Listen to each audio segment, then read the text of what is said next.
بسم اللہ الرحمن الرحیم۔ السلام علیکم ناظرین، یہ ایک عورت کی کہانی ہے جو کہتی ہیں کہ میری خادمہ نے کہا کہ باجی کام ہو گیا، اب میں جاؤں؟ میں نے کہا ہاں ٹھیک ہے، کل وقت پر آ جانا۔ وہ کہنے لگی کہ باجی میں نے آپ سے کبھی چند طے شدہ روپوں کے علاوہ کبھی کچھ نہیں مانگا، آج میں آپ سے کچھ مانگوں؟ اس نے ڈرتے ڈرتے مجھ سے پوچھا۔ میں نے کہا ہاں سلمہ کہو کیا چاہتی ہو؟ باجی وہ بڑے صاحب کے اگر کوئی پرانے کپڑے ہوں تو دے دیجئے۔ بڑے صاحب کے کپڑے؟ تم ان کا کیا کرو گی؟ میں نے حیرت سے پوچھا۔ وہ کہنے لگی باجی کل نا میرے مرد کی سالگرہ ہے، اس کو تحفہ دوں گی۔ میں نے کہا پر سلمہ وہ تو پرانے کپڑے ہیں۔ کہنے لگی کہ باجی پتا تو اس کو بھی ہے کہ میری اتنی اوقات نہیں ہے کہ اس کے لیے نئے کپڑے خرید دوں، وہ مجھ سے بہت پیار کرتا ہے نا، انہی سے خوش ہو جائے گا۔ میں ان کو کہہ دوں گی کہ لنڈے سے لائی ہوں۔ میں ان کی محبت اور تعلق دیکھ کر حیران تھی۔ میں نے پوچھا اچھا وہ بھی تمہیں کچھ دیتا ہے؟ اس نے کہا دیتا ہے نا۔ اس نے بہت خوشی اور جذباتی انداز میں کہا۔ کہنے لگی کہ باجی یہ جو آپ کے گھر میں بلی ہے یہ مجھے بہت پیاری لگتی ہے۔ ایک رات ہم لیٹے ہوئے تھے تو نہ جانے کیوں میں نے اس سے آپ کی بلی کا ذکر کیا کہ باجی کے گھر میں بلی ہے، مجھے بہت پسند ہے۔ اگلے روز جب میں گھر گئی تو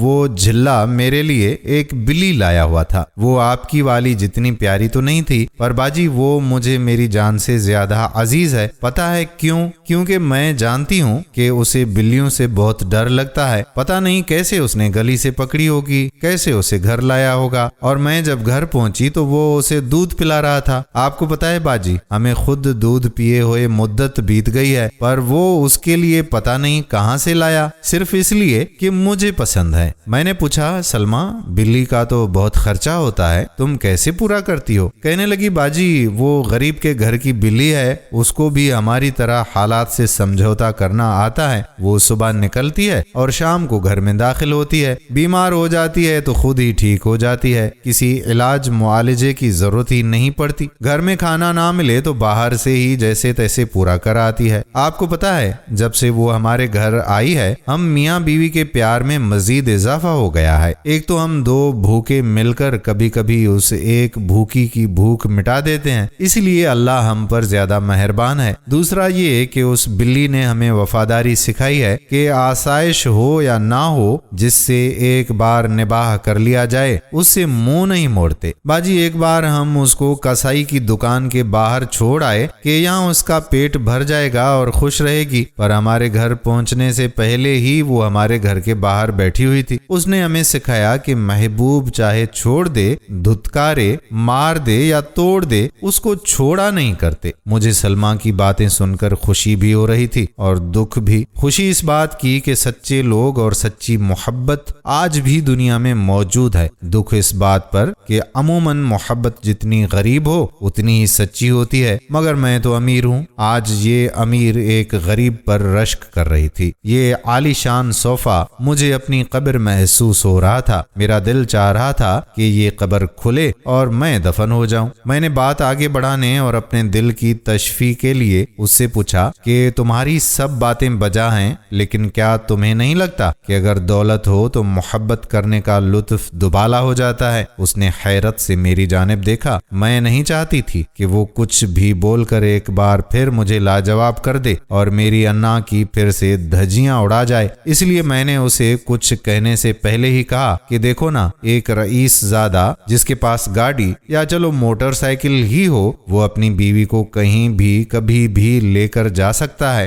وہ مسکرائی اور بڑے تحمل سے کہنے لگی باجی آپ بڑے صاحب کے ساتھ موٹر سائیکل پر بیٹھتی ہوں گی تو صرف آپ انہیں کمر سے پکڑتی ہوں گی، اور گاڑی میں تو یہ بھی نہیں، پر جب میں اپنے خاوند کے ساتھ سڑک پر پیدل چلتی ہوں تو ہم نے بہت فخر سے ایک دوسرے کا ہاتھ تھاما ہوتا ہے۔ میں سٹ پٹا سی گئی اور اپنی شرم کو چھپانے کے لیے اتراتے ہوئے کہا کہ آج ہم KFC جائیں گے۔ وہ کہنے لگی کہ باجی سنا ہے وہاں کا تو کھانا اور ماحول بہت اچھا ہوتا ہے، باجی آپ خوب مزہ کیجیے گا۔ میری باتوں کا اس پر کوئی اثر نہیں ہو رہا تھا۔ میں نے اس کو تیش دلانے کے لیے کہا تم کیا کرتی ہو جب تمہارا کچھ اچھا کھانے کا من ہوتا ہے؟ کہنے لگی باجی میرا ہر کھانا ہی اچھا ہوتا ہے، تیمور کے ہاتھ سے کھائے ہوئے لقمے کی لذت کے بعد مجھے کسی KFC کی طلب نہیں رہتی۔ سنا ہے کہ زندگیوں میں سکون نہ ہو تو لوگ KFC جا کر بھی صرف لڑتے ہی رہتے ہیں۔ اس نے مجھے ہمیشہ کی طرح لاجواب کر دیا تھا۔ اب میرے پاس نہ کہنے کو کچھ تھا اور نہ پوچھنے کو۔ ڈرتے ڈرتے میں نے اس سے آخری سوال پوچھ لیا، سلمہ یہ سب کیوں، کیسے اور کس کو ملتا ہے؟ کہنے لگی، باجی یہ سب رب کریم کی دین ہوتی ہے، لیکن کسی بھی چیز کے حصول کے لیے توکل بہت ضروری ہے۔ توکل سے احساس ہوتا ہے کہ آپ کو اپنے اللہ پر کتنا بھروسہ ہے۔ توکل امیر یا غریب کی میراث نہیں۔ اسی طرح خوشیوں کا تعلق بھی کسی امیر یا غریب کے ساتھ نہیں۔ خوش ہر وہ انسان ہوتا ہے جس کو اپنے رب پر بھروسہ ہو اور جس کو تھوڑے میں گزارا کرنا آ جائے۔ آگے بڑھنے کی کوشش بھی ایک صبر طلب کام ہے۔ اگر اس میں صبر نہ ہو تو انسان کی ضروریات اور خواہشات بڑھتی ہی رہتی ہیں، اور اس لیے کبھی اس کو اپنا آج جینے اور جو آج اس کے پاس ہے اس کا مزہ لینا نصیب نہیں ہوتا باجی۔ پر عموماً یہی دیکھا گیا ہے کہ غریب کی زندگی کتنی ہی بدحال کیوں نہ ہو، محبت آسودہ حال ہی ہوتی ہے۔ اس کی وجہ یہ ہے کہ ہمیں تھوڑے میں گزارا کرنا آ جاتا ہے۔ غریب کا ذہن انہی خیالات کا آشیانہ ہوتا ہے، جبکہ امیر کو کبھی کوئی سوچ آتی ہی نہیں۔ شاید ان کا دماغ ان کے پیٹ میں ہوتا ہے اور بس اپنے پیٹ سے ہی سوچتے ہیں۔ ان کا پیٹ ان کو صبر و تحمل سے کام لینے نہیں دیتا، اور ہماری تو شادی ہو یا میت ہم سمجھوتا ہی کرتے ہیں۔ ہماری پیدائش سمجھوتا، ہماری موت بھی سمجھوتا، اور ان کے بیچ بھی بس سمجھوتا۔ اس لیے ہم خوش رہتے ہیں۔ ہمیں پھٹی ہوئی چٹائی پر بھی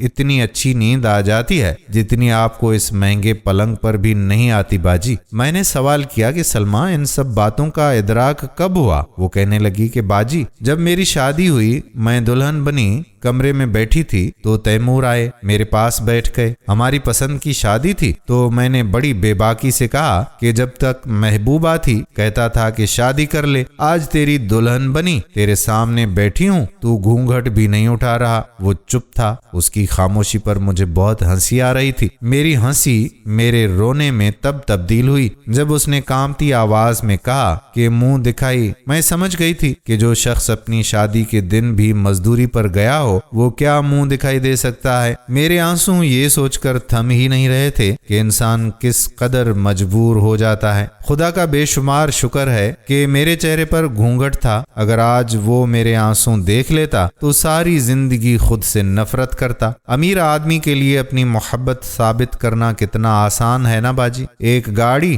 ایک انگوٹھی، یہ ایک موبائل، اور بس محبت ثابت۔ جبکہ غریب آدمی کو اپنی محبت ثابت کرنے کے لیے اپنی جان دینی پڑتی ہے۔ تاریخ اس چیز کی گواہ ہے باجی۔ پر میں تاریخ بدل دوں گی، میں توڑ دوں گی سب رسمیں، میں بغاوت کروں گی سب رواجوں سے۔ میں بنوں گی وہ عورت جس کی محبت پاک ہوگی، ہر چیز سے پاک، ہوس، مطلب، جھوٹ، دغا اور دولت۔ اور یہ سوچتے ہی میں نے اپنا ہاتھ گھونگھٹ کے اندر لے جا کر اپنے آنسو صاف کیے، اور یہ چھپ کر آنسو صاف کرنے کی مہارت مجھ میں بچپن سے ہی تھی۔ میں نے اپنا گھونگھٹ ہٹایا، اس کو لٹایا اور اس کے سینے پر سر رکھ کر لیٹ گئی۔ اس کی دھڑکن سے لگ رہا تھا جیسے دل پھٹ جائے گا۔ میں نے کہا کہ شکریہ تیمور۔ اس نے دبی آواز اور حیرت بھرے لہجے میں پوچھا، کس لیے؟ میں نے کہا کہ اتنی اچھی منہ دکھائی کے لیے۔ اس لمحے کے لیے میں ایک مدت تک تڑپی ہوں۔ اللہ سے ہر سجدے میں تمہیں مانگا ہے۔ آج تم اس قدر قریب ہو کہ میں تمہارے جسم کی خوشبو تک محسوس کر رہی ہوں۔ اس سے بڑھ کر منہ دکھائی بھلا کیا ہو سکتی ہے؟ وہ خاموش تھا اور اس کی خاموشی مجھے کھا رہی تھی۔ میں نے اس کو سمجھایا، مجھے تم چاہیے تھے تیمور، صرف تم۔